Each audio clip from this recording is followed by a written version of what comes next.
小朋友，今天的写字时间到了，我们要写3个字，儿子的儿，长得像的像，还有3只小猪的猪。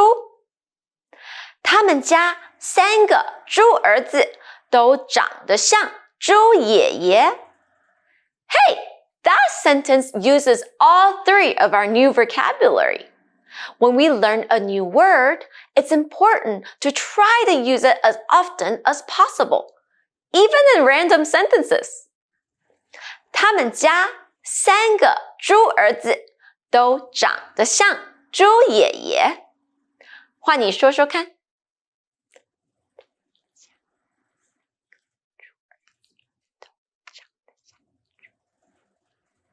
Perfect!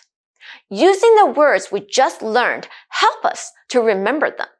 Plus, it's fun to do, which is why for homework, I will ask you not only to write the individual characters, but to start tracing or writing some sentences.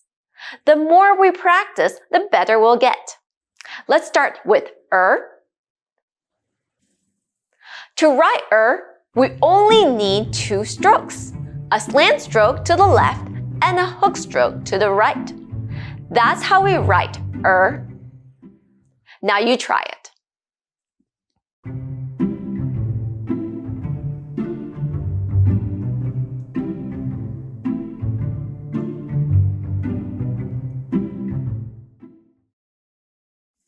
"接下来我们来写像这个字。We start with 左边的部首 Then we move to 右边 Remember, this side of the character means the elephant.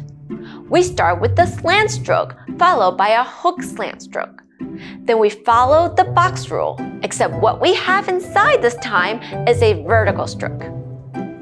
Underneath the box are some tricky slant strokes that look almost like an animal with a bent back, just like the elephant. That's how we write 像. Now you try.